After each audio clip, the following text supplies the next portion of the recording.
el libro más leído por todas las generaciones, la luz que alumbra tu camino, el alimento que fortalece tu espíritu. Narrado por Wendy Necio Sub, la Biblia en 365 días. 6 de mayo, día 126 de los 365 días leyendo la Biblia. Nuestro tema de hoy es la fidelidad que transforma tu destino. Hola familia de la Biblia en 365 días. Hoy llegamos al día 126 y me siento feliz porque cada día Dios nos habla, hay milagros, sentimos la presencia de Dios. Muchas personas me cuentan que sus vidas están siendo transformadas por la palabra de Dios. Y hoy Dios nos recuerda algo profundo, que cuando tú eres fiel en lo poco, aunque nadie te vea, desde el cielo sí te ven. Porque la fidelidad no solo agrada a Dios, la fidelidad te posiciona para la redención. Y eso lo vamos a entender un poco más cuando leamos el libro de Ruth. Y tengo muchos amigos católicos que me siguen y que están leyendo la Biblia conmigo. Quiero decirles algo importante. Tranquilos, porque ustedes están leyendo la Biblia latinoamericana. Y si están buscando el libro de Ruth y no lo encuentran después de Jueces, no se preocupen. En su versión de la Biblia, Ruth está ubicado después del libro de Tobías. Así que vayan a la parte inicial, al índice, y ahí ubiquen el nombre de Ruth. Luego vean el número de la página y se van a su Biblia a buscar esa página y lo van a encontrar. Así que es solo una diferencia de orden, no de contenido. Sigan avanzando con su lectura y muchas gracias por escribirme y estar tan al pendientes de estos pequeños detalles. En las lecturas de hoy veremos a una mujer extranjera, viuda, invisible para la sociedad, pero vista por Dios. Ruth no fue favorecida por suerte, sino por fidelidad. Fue su obediencia silenciosa la que la llevó del campo de ciegas al linaje del Mesías. También vamos a ver cómo un funcionario creyó sin ver, y a un José que fue encadenado, pero no olvidado. Como nos dice Proverbios, el temor del Señor es una fuente de vida. Hoy hablaremos de una fe que no busca espectáculos o milagros sobrenaturales, sino que camina en obediencia diaria a Dios y que continúa viendo obrar a Dios hoy. Nuestras lecturas para este día las encontramos en Ruth capítulo 2, verso 1 hasta el capítulo 4, verso 22, y así acabamos el libro de Ruth. Luego leeremos Juan capítulo 4, versos del 43 al 54, Salmo 105, versos del 16 al 36 y Proverbios capítulo 14, versos 26 al 27. Y quiero decirles algo, sé que a veces los testimonios en el podcast les pueden parecer largos o fuera del tema, pero quiero invitarte a verlos con otros ojos, con los ojos del corazón. Cada testimonio que comparto no es solo una historia, es una evidencia viva de que Dios sigue obrando en la vida de otra persona. No todos los días nos toca contar lo que Dios hizo, pero todos tendremos nuestro turno.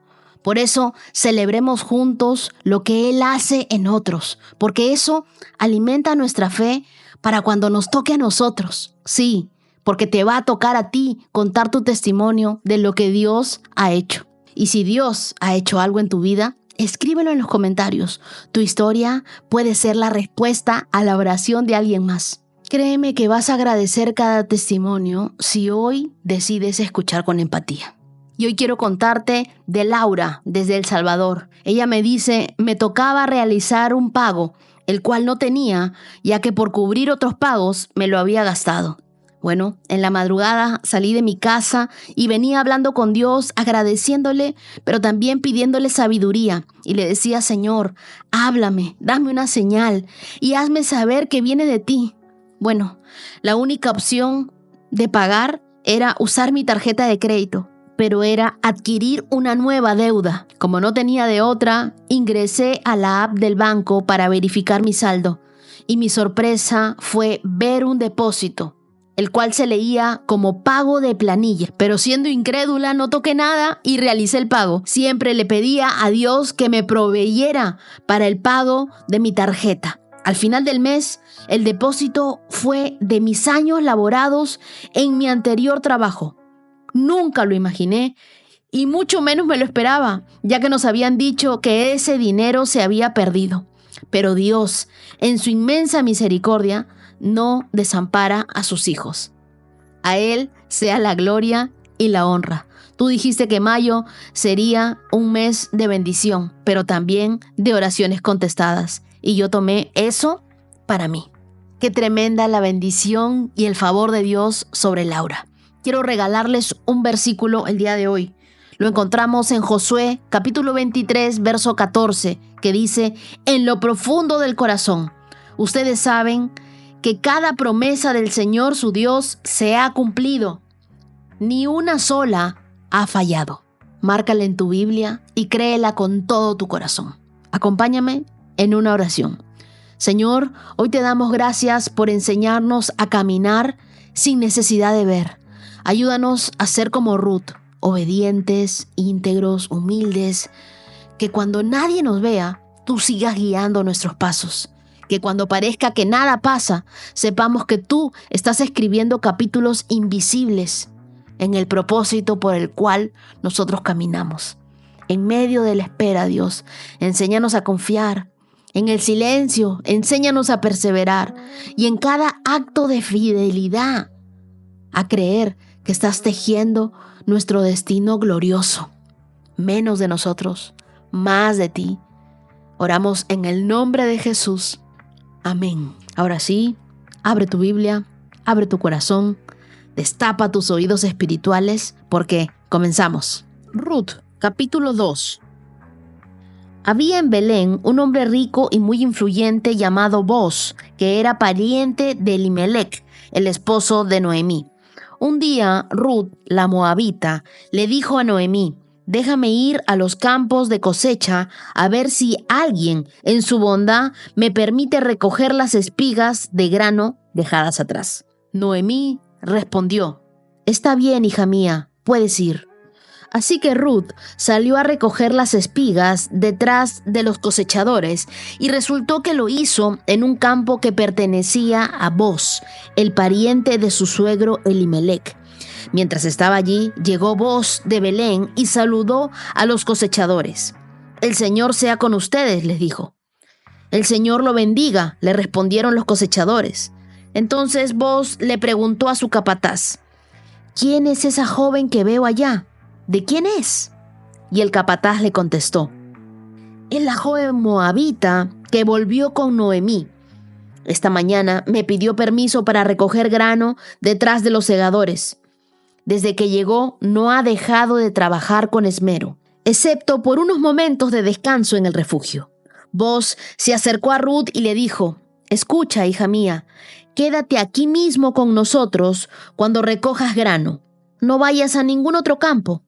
Sigue muy de cerca a los jóvenes que trabajan en mi campo. Fíjate en qué parcela están cosechando y síguelas. Advertí a los hombres que no te traten mal. Y cuando tengas sed, sírvete del agua que hayan sacado del pozo». Entonces Ruth cayó a sus pies muy agradecida. «¿Qué he hecho para merecer tanta bondad?», le preguntó. «No soy más que una extranjera». «Sí lo sé», respondió Booz, «pero también sé todo lo que has hecho por tu suegra desde la muerte de tu esposo. He oído que dejaste a tu padre y a tu madre y a tu tierra natal para vivir aquí entre gente totalmente desconocida.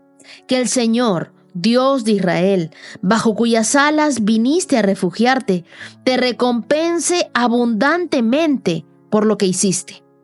«Espero continuar siendo de su agrado, Señor», respondió ella. «Usted me consoló al hablarme con tanta bondad, aunque ni siquiera soy una de sus trabajadoras». Después, a la hora de comer, Booz la llamó. «Ven aquí y sírvete de la comida». puedes mojar tu pan en el vinagre. De modo que Ruth se sentó junto a los cosechadores y Booz le dio a comer grano tostado. Ella comió todo lo que quiso y hasta le sobró. Cuando Ruth regresó a trabajar, Booz ordenó a sus trabajadores: déjenla recoger espigas aún entre las gavillas y no se lo impidan. Además, arranquen de los manojos algunas espigas de cebada y déjenlas caer a propósito. Permítanles recogerla y no la molesten. Así que Ruth recogió cebada allí todo el día, y cuando la desgranó por la tarde, llenó toda una canasta. Luego la cargó de vuelta al pueblo y la mostró a su suegra. También le dio el grano tostado que le había sobrado de su comida. ¿Dónde recogiste todo este grano?, preguntó Noemí. ¿Dónde trabajaste? Que el Señor bendiga al que te ayudó. Entonces Ruth le contó a su suegra acerca del hombre en cuyo campo había trabajado. Le dijo: el hombre con quien trabajé hoy se llama Booz. Que el Señor lo bendiga, le dijo Noemí a su nuera. Nos muestra su bondad, no solo a nosotras, sino también a tu marido que murió. Ese hombre es uno de nuestros parientes más cercanos, uno de los redentores de nuestra familia. Entonces Ruth dijo: es más, Booz me dijo que volviera y me quedara con sus trabajadores hasta que termine la cosecha. Excelente, exclamó Noemí. Haz lo que te dijo, hija mía. Quédate con las jóvenes hasta que termine la cosecha. En otros campos podrían molestarte, pero con él estarás segura. De modo que Ruth trabajó junto a las mujeres en el campo de Booz y recogió grano con ellas hasta el final de la cosecha de cebada. Luego siguió trabajando con ellas durante la cosecha de trigo y a comienzos del verano, y todo ese tiempo vivió con su suegra. Ruth, capítulo 3. Un día, Noemí le dijo a Ruth: hija mía, es tiempo de que yo te encuentre un hogar permanente para que tengas un porvenir asegurado. Booz es nuestro pariente cercano y él ha sido muy amable al dejarte recoger grano con las jóvenes. Esta noche estará aventando cebada en el campo de trillar. Mira, haz lo que te digo. Báñate, perfúmate y vístete con tu ropa más linda. Después baja al campo de trillar, pero no dejes que Booz te vea hasta que termine de comer y beber. Fíjate bien dónde se acuesta. Después acércate a él y destapa sus pies y acuéstate allí. Entonces él te dirá lo que debes hacer.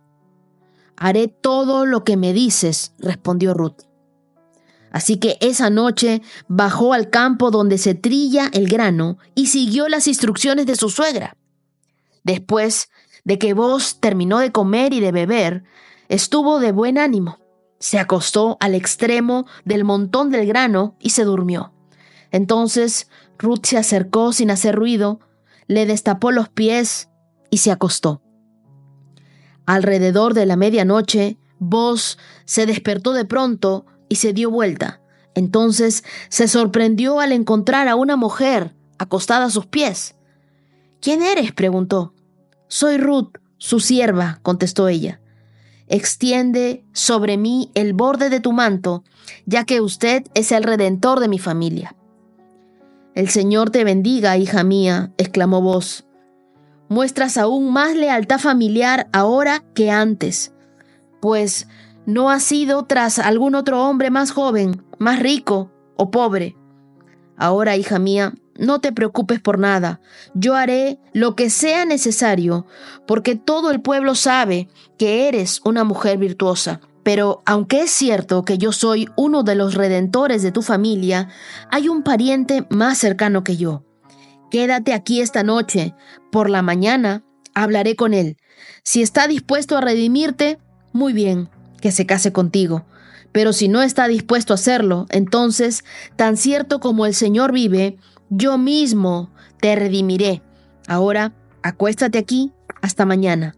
Entonces Ruth se acostó a los pies de Booz hasta la mañana, Pero ella se levantó muy temprano, antes de que hubiera suficiente luz para que una persona pudiera reconocer a otra. Pues Booz había dicho: nadie debe saber que estuvo una mujer aquí en el campo de trillar. Luego Booz le dijo: trae tu manto y extiéndelo. Entonces él midió 6 medidas de cebada sobre el manto y lo colocó sobre las espaldas de ella. Después él regresó al pueblo. Cuando Ruth volvió a donde estaba su suegra, Noemí, le preguntó: ¿qué sucedió, hija mía? Ruth le contó a Noemí todo lo que Booz había hecho por ella y agregó: me dio estas 6 medidas de cebada y dijo: no vuelvas a tu suegra con las manos vacías. Entonces Noemí le dijo: ten paciencia, hija mía, hasta que sepamos lo que pasa. El hombre no descansará hasta dejar resuelto el asunto hoy mismo. Ruth, capítulo 4. Booz fue a la puerta de la ciudad y allí se sentó. En ese momento pasó por ese lugar el redentor de la familia que Booz había mencionado. Así que lo llamó: amigo, ven, siéntate, quiero hablar contigo. Así que se sentaron juntos. Enseguida Booz llamó a 10 líderes del pueblo y les pidió que se sentaran allí como testigos. Entonces Booz le dijo al redentor de la familia: tú conoces a Noemí, la que volvió de Moab.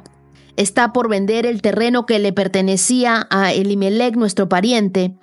Pensé que yo debía hablar contigo para que pudieras redimir la tierra si deseas hacerlo. Si quieres la tierra, entonces cómprala ahora en presencia de estos testigos. Pero si no quieres la tierra, házmelo saber ahora mismo, pues después de ti soy el pariente más cercano para redimirla. El hombre respondió: muy bien, yo la redimo. Entonces le dijo Booz: por supuesto, al comprar tú la tierra de Noemí, estás obligado a casarte con Ruth, la viuda moabita. De esta manera, ella podrá tener hijos que lleven el nombre de su esposo y así conservar la tierra para su familia. Entonces, no puedo redimir la tierra, respondió el pariente redentor, porque esto pondría en peligro a mi propia herencia. Redime tú la tierra, yo no lo puedo hacer. En estos días era costumbre en Israel que cualquiera que transfiera un derecho de compra se quitara la sandalia y se le entregara a la otra parte. Esto hacía válida la transacción de una manera pública.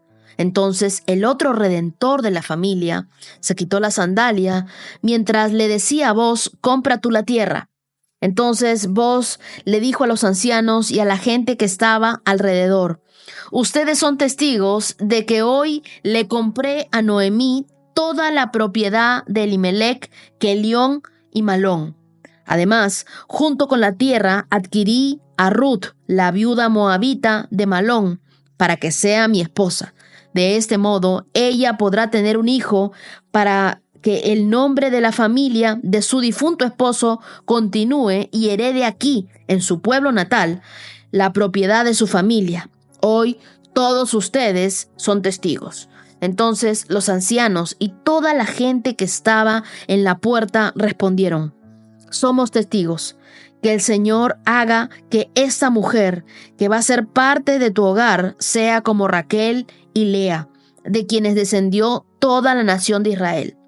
Que prosperes en Efrata y que seas famoso en Belén, y que el Señor te dé descendientes por medio de esta joven, que sean como los de nuestro antepasado Fares, el hijo de Tamar, y Judá. Así que Booz llevó a Ruth a su casa y la hizo su esposa.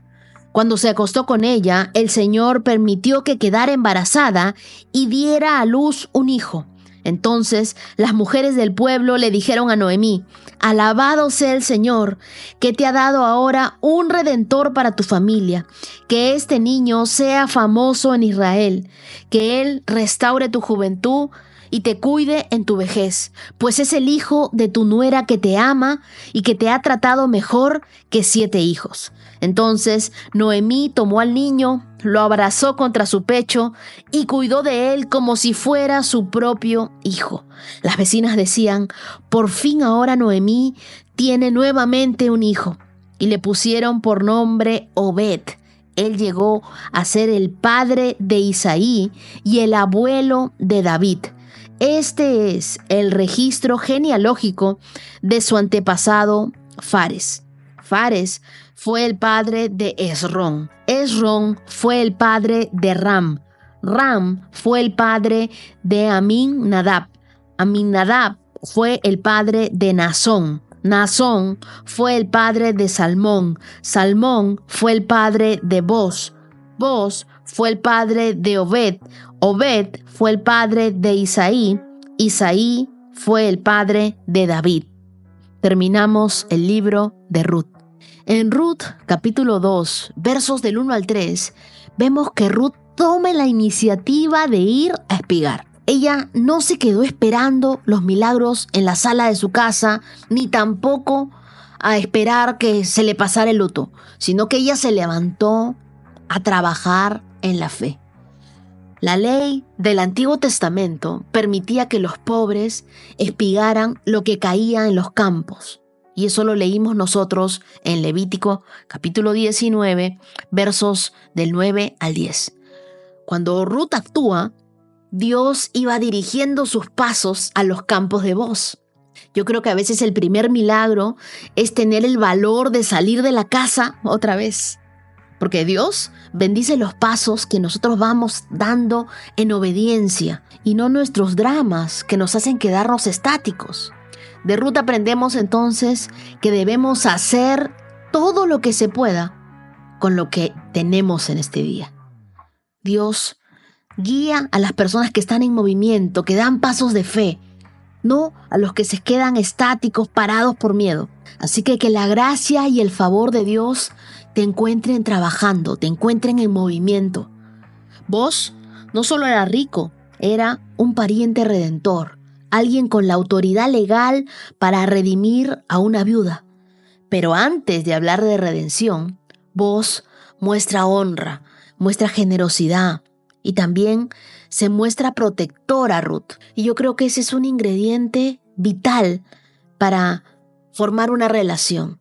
Normalmente las mujeres estamos buscando protección, pero también generosidad y que alguien nos valore, que alguien honre nuestro trabajo. La gracia no te va a encontrar en tu comodidad, sino cada vez que tú arriesgas a obedecer, aún sin garantías, tal como lo hizo Ruth. Pero eso sí, nosotros, las mujeres, no necesitamos manipular las puertas. Dios hace que te vean en el momento correcto. Ruth solo fue fiel y alguien con autoridad notó su corazón antes que su apariencia. Es como aplicar a un trabajo sin palancas, solo con fe, solo con excelencia y oración. Y que te llamen porque alguien vio tu corazón en todo lo que tú hiciste, vio tu pasión. Todavía no ha probado tu trabajo, pero dice: tengo que contratarlo a él o tengo que contratarla a ella porque sé que va a ser un buen trabajador. Cuando nosotros somos personas de oración, eso se nota. Va a haber gente que te va a venir y te va a decir: yo quiero trabajar contigo. Sé que tú vas a ser un buen trabajador. Eres lo que necesito para mi empresa. O de repente el día de hoy me está escuchando un buen trabajador y alguien que dice: bueno, yo tengo años trabajando en esta empresa y nunca he recibido ningún bono, ninguna gratificación.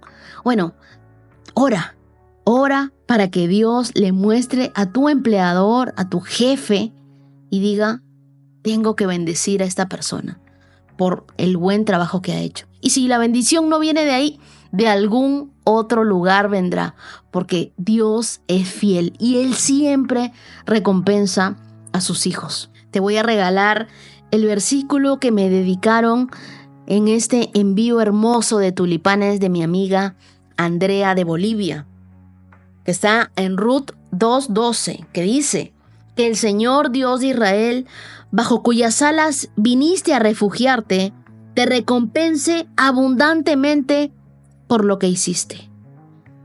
Dios tiene una recompensa abundante para ti. Tú ni te imaginas la recompensa que Dios tiene para ti. Cuando venga esa bendición gigante sobre tu vida, acuérdate de mis palabras, que eso solamente ha podido venir de parte de Dios. capítulo 3 de Ruth, vemos a Noemí que le dice a Ruth que se acerque a vos mientras duerme, como un acto simbólico de pedir redención. Y Ruth obedece, pero también lo hace con pureza. Vos la honra, no abusa de su vulnerabilidad para nada. Y quiero enseñarte algo. Noemí no fue imprudente. Ella fue guiada por el Espíritu Santo. Ruth tampoco fue una manipuladora. Ella fue obediente.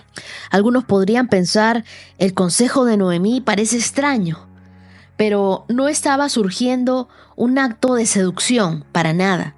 En realidad, Noemí estaba instruyendo a Ruth para que actuara de acuerdo con las costumbres y las leyes israelitas. Era común que los sirvientes se acostaran a los pies de sus amos e incluso que compartieran una parte de su manto. Dígame si vos no era el hombre ideal, el redentor ideal para Ruth. Lo primero que le dice es, en el verso 11 del capítulo 3, ahora, hija mía, no te preocupes por nada. ¿Tú te imaginas estas palabras para una mujer que normalmente nosotras andamos preocupadas por todo, pensando en una y mil cosas? Que venga alguien y nos diga, tú no te preocupes por nada. En otras palabras, yo me hago cargo de todo. Y lo siguiente que le dice es, porque todo el pueblo sabe que eres una mujer virtuosa.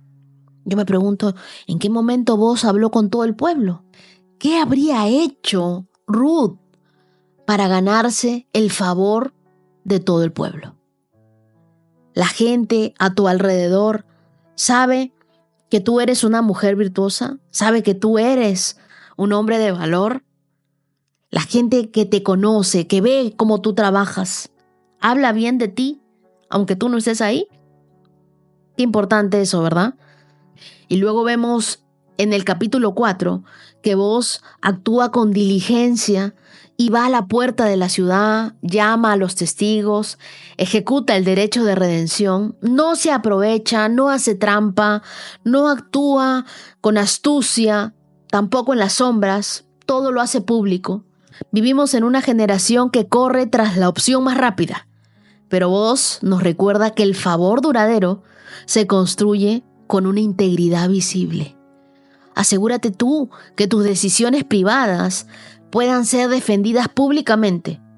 No solo seas bueno, sé confiable. Y al final del capítulo 4 de Ruth y vos se casan, tienen un hijo, Obed, el abuelo del rey David, una mujer extranjera, viuda, sin herencia, termina siendo parte del linaje del Mesías. Yo me pregunto, ¿en qué momento cambió ella del duelo a un destino increíble? Y es que tu pasado nunca podrá competir con los planes que Dios tiene para ti. Hay quienes dicen, no todo tiempo pasado fue mejor. Se equivocan. En Dios puede redimir el tiempo y lo que viene en adelante va a ser mucho mejor. Lo que has vivido hasta ahora solo es la cuota inicial de las bendiciones que Dios tiene para ti. Nunca subestimes la historia que Dios puede escribir con tus ruinas. Hay mujeres que me decían, es que yo ya había acabado ese capítulo, ya me había cerrado al amor, ya no quería saber nada. Y muchas veces donde tú ves fin, Dios ve Génesis, Dios ve un nuevo comienzo, Dios ve algo nuevo para ti. Ruth no busca la fama, no busca la posición. Ella solo quería obedecer y cuidar a Noemí y también sobrevivir. Pero Dios transformó esa fidelidad en una historia de amor, de redención y de legado. Nunca subestimes un pequeño acto de obediencia. En el reino, una espiga puede abrir un linaje. Oremos juntos. Señor, ayúdame a obedecerte como Ruth sin necesidad de comprenderlo todo y dame la humildad para servir, la pureza para esperar y la fe para no detenerme. Y cuando no vea resultados, recuérdame que tú eres el autor de mi historia, que tú conoces mejor el final que yo y que en ti todo acto de obediencia deja huella. Gracias, Dios. Oro en el nombre de Jesús. Amén. Ahora leamos Juan, capítulo 4, verso 43. Pasados los 2 días, Jesús siguió camino a Galilea. Él mismo había declarado que un profeta no recibe honra en su propio pueblo. Sin embargo, los galileos lo recibieron bien, porque habían estado en Jerusalén durante la celebración de la Pascua y habían visto todo lo que él hizo allí. En su paso por Galilea, Jesús llegó a Caná, donde había convertido el agua en vino. Cerca de allí, en Capernaum, había un funcionario de gobierno que tenía un hijo muy enfermo. Cuando supo que Jesús había ido de Judea a Galilea, fue a verlo y le rogó que se dirigiera a Capernaum para sanar a su hijo, quien estaba al borde de la muerte. Jesús le preguntó: ¿acaso nunca van a creer en mí a menos de que vean señales milagrosas y maravillas? Señor, por favor, suplicó el funcionario, ven ahora mismo, antes de que mi hijito se muera. Entonces Jesús le dijo: vuelve a tu casa, tu hijo vivirá. El hombre creyó lo que Jesús le dijo y emprendió el regreso a casa. Mientras el funcionario iba en camino, algunos de sus sirvientes salieron a su encuentro con la noticia de que su hijo estaba vivo y sano. Él les preguntó a qué hora el niño había comenzado a mejorar y ellos le contestaron: ayer a la 1 de la tarde la fiebre de pronto se fue. Entonces el padre se dio cuenta de que la sanidad había ocurrido en el mismo instante en que Jesús le había dicho: tu hijo vivirá. Y tanto él como todos los de la casa creyeron en Jesús. Esa fue la segunda señal milagrosa que hizo Jesús en Galilea al volver de Judea. Este pasaje narra el segundo milagro de Jesús en Galilea, la sanidad del hijo de un funcionario de gobierno. Pero más allá del milagro físico, Jesús está lidiando con un problema espiritual más profundo: la dependencia de las señales para creer. La gente era del ver para creer. Galilea, aunque era el lugar de origen de Jesús, no fue el más receptivo. De hecho, en otros textos se destaca como ningún profeta es honrado en su propia tierra. Y es lo que nos dice el verso 44. Y aunque la gente le recibía, lo hacían más por los milagros que él había hecho en Jerusalén que por una verdadera revelación de quién era él. Esta pregunta que hace Jesús en el verso 48 es increíble. ¿Nunca van a creer en mí a menos que vean señales milagrosas y maravillas? Jesús no está desanimado por la fe basada en milagros, pero sí confrontando una fe superficial que solo cree si hay algo sobrenatural. ¿Cuándo crees tú? ¿Solo cuando ves resultados? ¿Tu fe depende de las circunstancias favorables o de la fidelidad de Dios? Y también vemos una historia paralela, la del padre desesperado. En el verso 49 le dice: Señor, por favor, ven ahora antes de que mi hijito muera. Este funcionario era probablemente Herodes Antipas. A pesar de su estatus, acude a Jesús como un padre desesperado, no como un hombre de influencia. Su necesidad lo llevó a humillarse y su humildad fue el canal del milagro.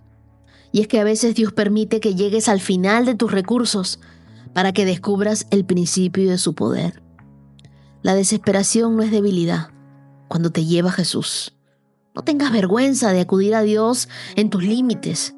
A veces ese es el terreno donde florece una fe auténtica. Y me encanta Jesús porque Él trae paz a la vida de este hombre. El hombre estaba desesperado, pero le dice no, en el verso 50. Ve a tu casa, tu hijo vivirá. Y el hombre creyó lo que Jesús le dijo y se puso en camino. Y aquí ocurre algo crucial. El hombre creyó sin ver. No insistió en que Jesús lo acompañara, no pidió una prueba, tampoco dudó, simplemente obedeció, igual que Ruth. Y eso es una fe en acción. Creer que lo invisible es más real que lo visible cuando Dios lo ha dicho. Si Dios lo ha dicho, yo lo creo. ¿Tú estás dispuesto a caminar confiando solo en la palabra de Dios? ¿Hay alguna situación donde tú necesitas ir a tu casa, creyendo de que Él ya ha obrado? Verso 51 dice, cuando iba de regreso, los siervos salieron a su encuentro con la noticia, tu hijo está vivo y está sano. El milagro ocurrió cuando él creyó, no cuando llegó. El momento de la sanidad coincidió con la hora en la que Jesús había hablado. La palabra de Dios nunca viaja con retraso. Lo que Dios dice aquí sucede allá donde tú estás. Lo que tú lees hoy y crees en tu corazón sucederá en tu vida, en tu familia. No necesitas estar presente, pero sí necesitas tener fe.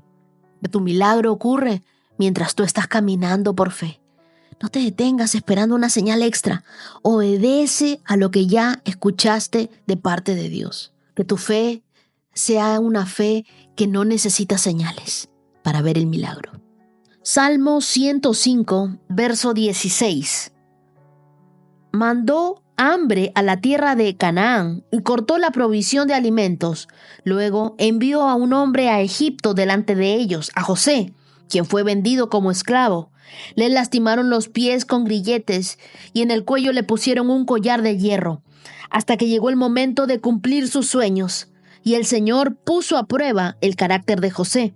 Entonces el faraón mandó a buscarlo y lo puso en libertad. El gobernante de la nación le abrió la puerta de la cárcel. José quedó a cargo de toda la casa del rey. Llegó a ser el administrador de todas sus posesiones. Con toda libertad instruía a los asistentes del rey y enseñaba a los consejeros del rey. Luego Israel llegó a Egipto. Jacob vivió como extranjero en la tierra de Cam. Y el Señor multiplicó a los israelitas hasta que llegaron a ser más poderosos que sus enemigos. Después puso a los egipcios en contra del pueblo de Israel, y ellos conspiraron contra los siervos del Señor. Pero el Señor envió a su siervo Moisés junto con Aarón, a quien había escogido. Ellos realizaron señales asombrosas entre los egipcios y maravillas en la tierra de Cam.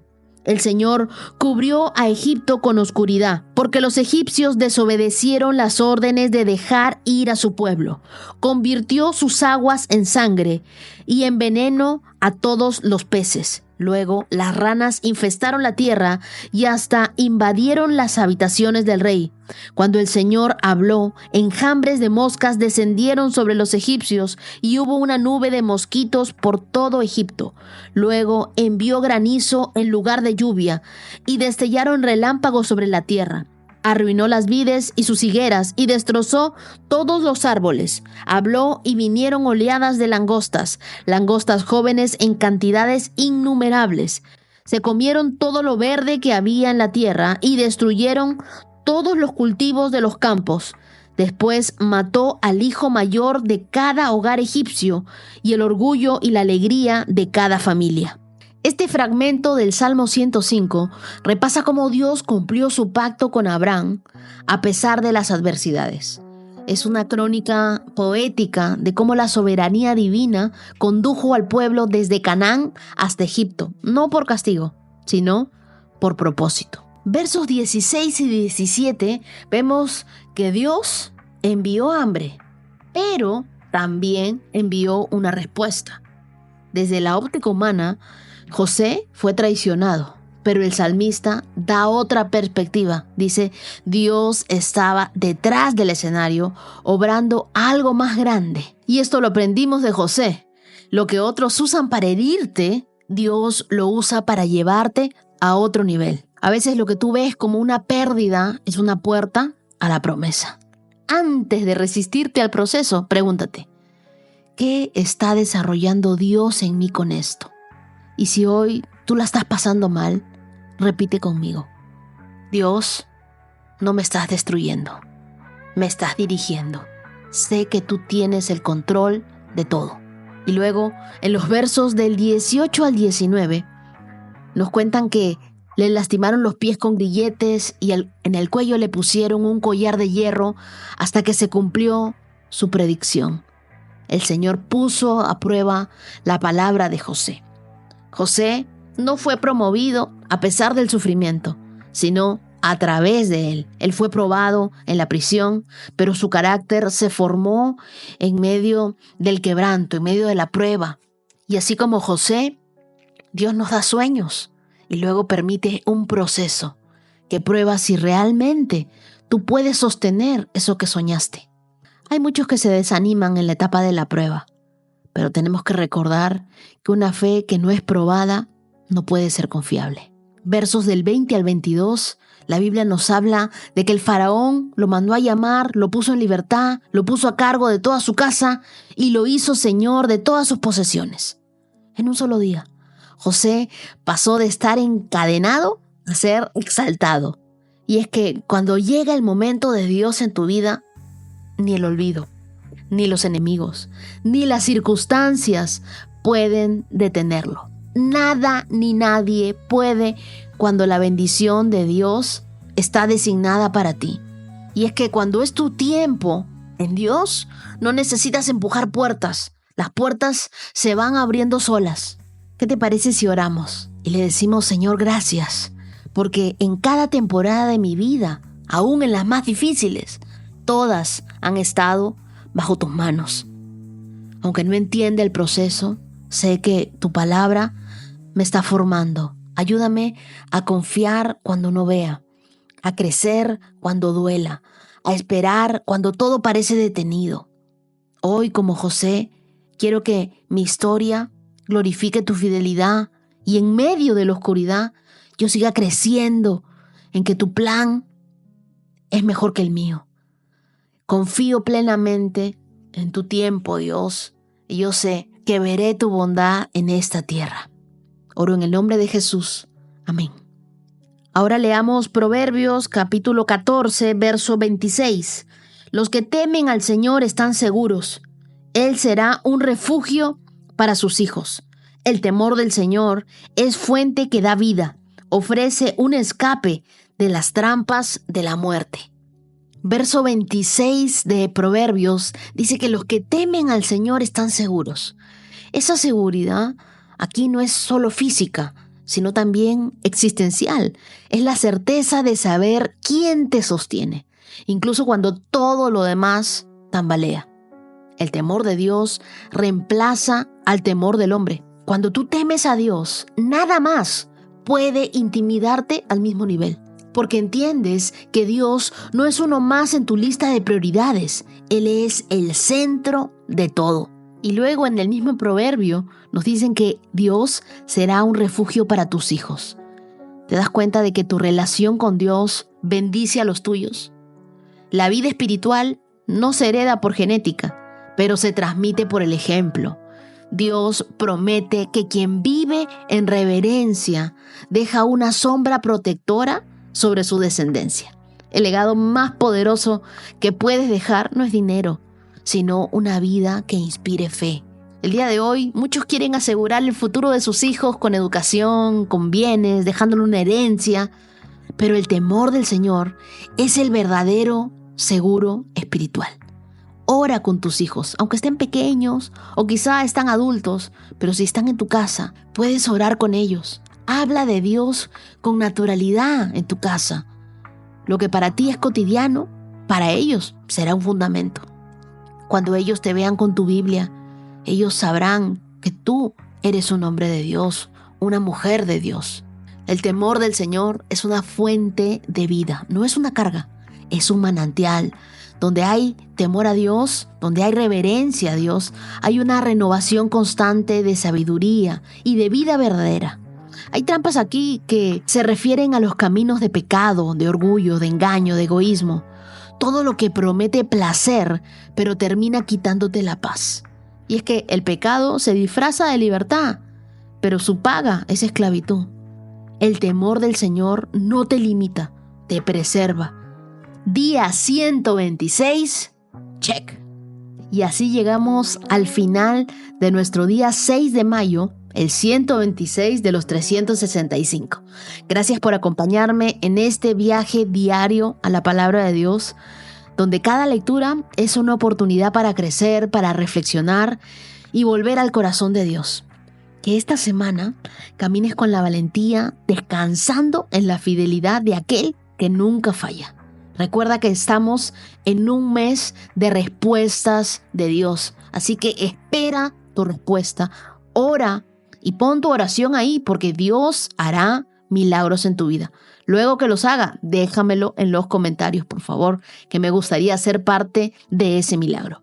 Y antes de despedirme, quiero enviar un abrazo enorme y muchas felicidades a quienes hoy celebran la vida. A Marta Elena Botero, desde Cali, Colombia, mi querido Colombia. A Xiomara Elizabeth, una ecuatoriana en España, con un saludo especial de su hermana que la ama profundamente. Feliz cumpleaños a mi querida doña Yolis Ruiz Núñez. Feliz cumpleaños, querida Yolis. Eres un regalo de Dios para todo el que te conoce. Feliz cumpleaños a Janet Caicedo, que está celebrando sus 65 años con gratitud y mucha fe. Feliz cumpleaños a Carlos Mauricio Tobar, un colombiano viviendo en Houston. Que Dios bendiga cada paso. Feliz cumpleaños a Ana Laura desde Zacatecas, México. Feliz cumpleaños a Inés López, que hoy también está de fiesta.